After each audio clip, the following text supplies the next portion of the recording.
আসসালামু আলাইকুম, সকলকে আমন্ত্রণ আনন্দ টিভি সংবাদে।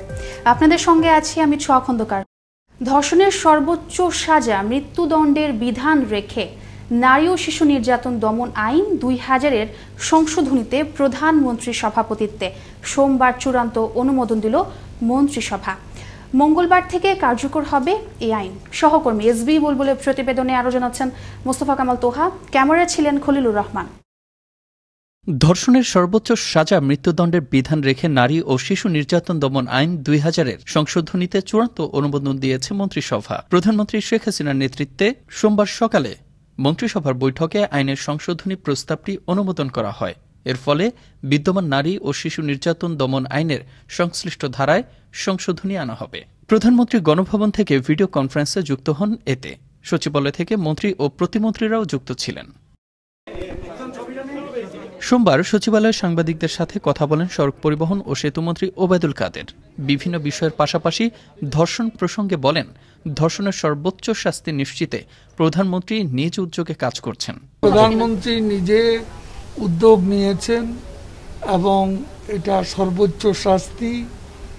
আমার মনে হয় মানুষের চোখের ভাষা, মনের ভাষা প্রধানমন্ত্রী ভালো বুঝেন এবং যেখানে আমার দেশের জনগণের এটা আজকে জনদাবিতে পরিণত হয়েছে, কাজে এটাকে আমরা অবশ্যই স্বীকৃতি দেব এবং এই লক্ষ্য বাস্তবায়নে সরকার দৃঢ় প্রতিজ্ঞ। ধর্ষণের সর্বোচ্চ শাস্তি মৃত্যুদণ্ড। সংসদ না থাকায় রাষ্ট্রপতির আদেশে প্রজ্ঞাপন জারি হবে বলে জানিয়েছেন মন্ত্রিপরিষদ সচিব খন্দকার আনোয়ারুল ইসলাম।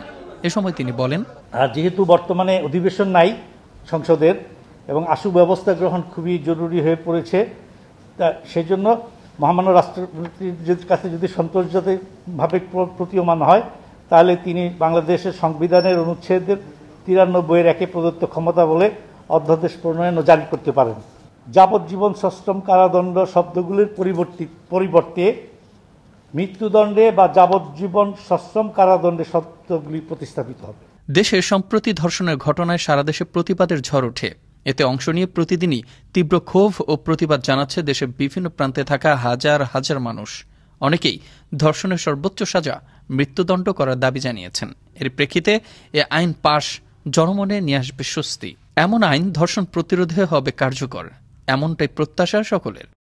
মোস্তফা কামাল তোহা, আনন্দ টিভি, নিউজ ডেস্ক। ধর্ষণের সর্বোচ্চ সাজা মৃত্যুদণ্ড নিশ্চিত করা হলে অপরাধীদের মধ্যে ভীতি থাকবে বলে জানিয়েছেন সড়ক পরিবহন ও সেতুমন্ত্রী ওবায়দুল কাদের। সোমবার সচিবালয়ে ভারতের নতুন হাই কমিশনার বিক্রম দোরাইস্বামীর সঙ্গে সৌজন্য সাক্ষাতের পর সাংবাদিকদের প্রশ্নের জবাবে তিনি কথা বলেন। সর্বোচ্চ সাজা নিশ্চিত হলে এদের মধ্যে একটা ভীতিও থাকতে পারে, কিন্তু যেভাবে বাড়ছে বিষয়টি নারীর প্রতি সহিংসতা এবং ধর্ষণ, এটা বন্ধ করতে হলে এ ধরনের কঠোর আইন প্রয়োগের প্রয়োজন রয়েছে। নরসিংদী জেলা যুব মহিলা লীগের বহিষ্কৃত সাধারণ সম্পাদক শামিমা নূর পাপিয়া ও তার স্বামী মফিজুর রহমানের বিরুদ্ধে অস্ত্র আইনে করা মামলায় ২০ বছরের কারাদণ্ডের আদেশ আদালতের। এছাড়া অস্ত্র আইনের অপর ধারায় তাদের ৭ বছরের কারাদণ্ডের আদেশ দেন আদালত। দুটি ধারার কারাদণ্ড একই সঙ্গে চলবে বলেও উল্লেখ করা হয় আদেশে। নারায়ণগঞ্জের সড়কে যানজট ও ফুটপাত দখল মুক্ত রাখতে সিটি কর্পোরেশনের মেয়র, প্রশাসন ও পরিবহন নেতাদের সহযোগিতা চেয়েছেন নারায়ণগঞ্জ ৫ আসনের এমপি ও বিকেএমই এর সভাপতি AKM Selim Osman.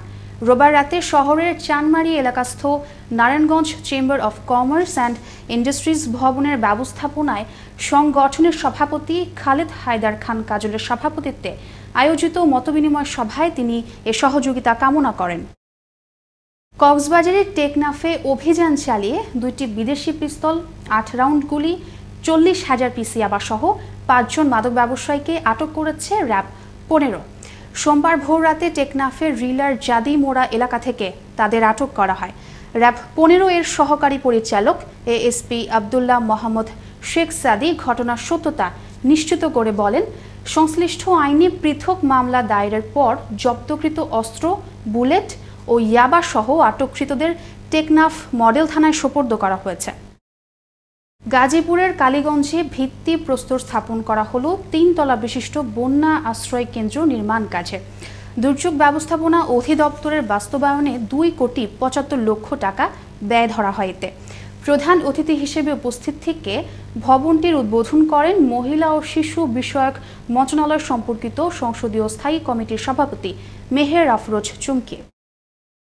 Walton hi tech industries লিমিটেডের ব্যবস্থাপনা পরিচালক হয়েছেন প্রকৌশলী গোলাম মুর্শেদ। প্রতিষ্ঠানটির পরিচালনা পর্ষদ গত বৃহস্পতিবার গোলাম মুর্শেদকে এমডি হিসেবে নিয়োগ প্রদান করে। এর আগে তিনি প্রতিষ্ঠানটির অতিরিক্ত ব্যবস্থাপনা পরিচালক এবং রেফ্রিজারেটরের প্রধান নির্বাহী কর্মকর্তা হিসেবে দায়িত্ব পালন করেছেন। নতুন দায়িত্ব শতভাগ নিষ্ঠার সঙ্গে পালনের মাধ্যমে ওয়ালটনকে আরও এগিয়ে নেওয়ার আশাবাদ ব্যক্ত করেন গোলাম মুর্শেদ। ফরিদপুর সড়ক বিভাগের পদ্মা সেতুর সংযোগ সড়ক গোয়ালন্দ তারাইল সড়ক কার্পেটিং উঠে গিয়ে সড়কের চিত্র দাঁড়িয়েছে এখন বড়ই বিচিত্র। গাড়ি চালাতে হিমশিম খেতে হয় চালকদের। বৃষ্টিতে সৃষ্ট অবর্ণনীয় দুর্ভোগ পোহাতে হয় সড়কটি দিয়ে চলাচলরত মানুষজনদের। ফরিদপুরের সদরপুরের ষোলডুবি মজুমদার বাজার এলাকার প্রায় 2 কিলোমিটার সড়কের এমনই দৈন্যদশা। ফরিদপুরের সদরপুর উপজেলা প্রতিনিধি রাকিবুল ইসলামের তথ্য, ভিডিওচিত্র দেখুন ডেস্ক রিপোর্ট। ফরিদপুরের সদরপুর উপজেলার বেশিরভাগ মানুষের জেলা শহরের সাথে যোগাযোগের জন্য এই সড়কটি দিয়ে চলাচল করতে হয়। দীর্ঘদিন সংস্কার না হওয়ার কারণে সড়কের দুপাশের মাটি সরে পিচ উঠে গিয়ে সৃষ্টি হয়েছে অসংখ্য খানাখন্দের। এর ফলে সামান্য বৃষ্টিতে সৃষ্টি হয় চরম জলাবদ্ধতার। বিকল্প ব্যবস্থা না থাকায় ঝুঁকি নিয়ে প্রতিদিন শত শত যানবাহন ও সাধারণ জনগণ চলাচল করছে এই সড়কটি দিয়ে। এতে ভোগান্তি বেড়েছে এ রাস্তায় চলাচলকারীদের। সড়কটির বিধ্বস্ত অংশে জরুরি ভিত্তিতে মেরামতের জন্য ফরিদপুর জেলা প্রশাসক সহ সংশ্লিষ্ট কর্তৃপক্ষের নিকট কয়েকবার দাবি জানিয়েছে উক্ত এলাকার জনসাধারণ। আমাদের খুবই কষ্ট, ভাঙ্গাচোরা রাস্তা, আমাদের গাড়িগুলো উল্টে যায়, মানুষজন উল্টে পড়ে, লোকজন চলাচল করতে পারতেছে না, পানি রাস্তার মধ্যে ভরে গেছে। একটা জরুরি অবস্থা করে যদি রাস্তাটা ভালো করা যায়, বিশেষ করে আমাদের যাতায়াত ব্যবস্থাটা একটু ভালো হবে। কারো হাত পা ব্যথা হয়, কারো গাড়ি ক্ষতিগ্রস্ত হয়, বিভিন্নভাবে আমরা ক্ষতিগ্রস্ত হইতেছি। সড়কটির এমন বেহাল দশার চিত্র ফরিদপুর সড়ক বিভাগের নির্বাহী প্রকৌশলী KM নকিবুল বারীকে জানালে তিনি বলেন, অলরেডি ঠিকাদার নিয়োগ হয়ে গেছে।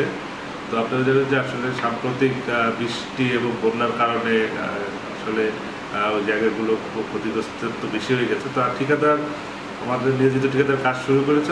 আশা করা যায় এই মাসের মধ্যে ওখানে তারা কাজ শুরু করবে। অচিরেই রাস্তাটি সংস্কার করে জনসাধারণের জন্য চলাচলের উপযোগী করে তোলার দাবি স্থানীয় জনগণের।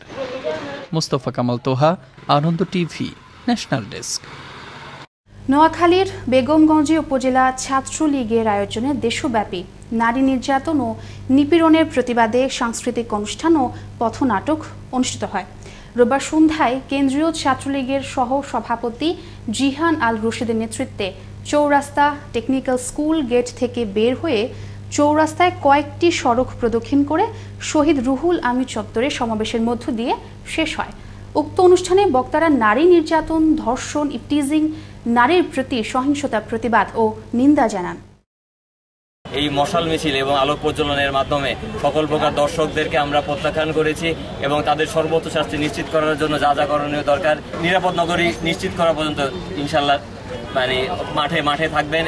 সিরাজগঞ্জ পৌর এলাকার দত্তবাড়ি ও চক কোবদাসপাড়া এলাকাবাসীর মধ্যে সংঘর্ষে আহত হয়েছেন কমপক্ষে 10 জন। আহতদের বিভিন্ন হাসপাতালে চিকিৎসা দেয়া হচ্ছে। সংঘর্ষ চলাকালে সিরাজগঞ্জ পৌরসভার প্যানেল মেয়র গোলাম মুস্তফার বাড়িসহ 12টি ঘরবাড়ি ভাঙচুর ও লুটপাটের ঘটনা ঘটে। গত 5 দিন ধরে চলা এই সংঘর্ষে ধাওয়া পাল্টা ধাওয়া, ইট পাটকেল নিক্ষেপে উভয় পক্ষের অন্তত 10 জন আহত হয়। ময়মনসিংহের ভালুকার হবিরবাড়ি ইউনিয়নের জামির দিয়া গ্রামে রব্বানি নামে 7ম শ্রেণীর এক স্কুল ছাত্রের গলা কাটা লাশ উদ্ধার করেছে পুলিশ। রোববার স্থানীয় প্রাথমিক বিদ্যালয়ের পেছনে মরদেহটি পড়ে থাকতে দেখে মডেল থানা পুলিশকে খবর দেয় এলাকাবাসী। পুলিশ জানায় ঘটনাটি পরিকল্পিত বলে প্রাথমিকভাবে ধারণা করা হচ্ছে।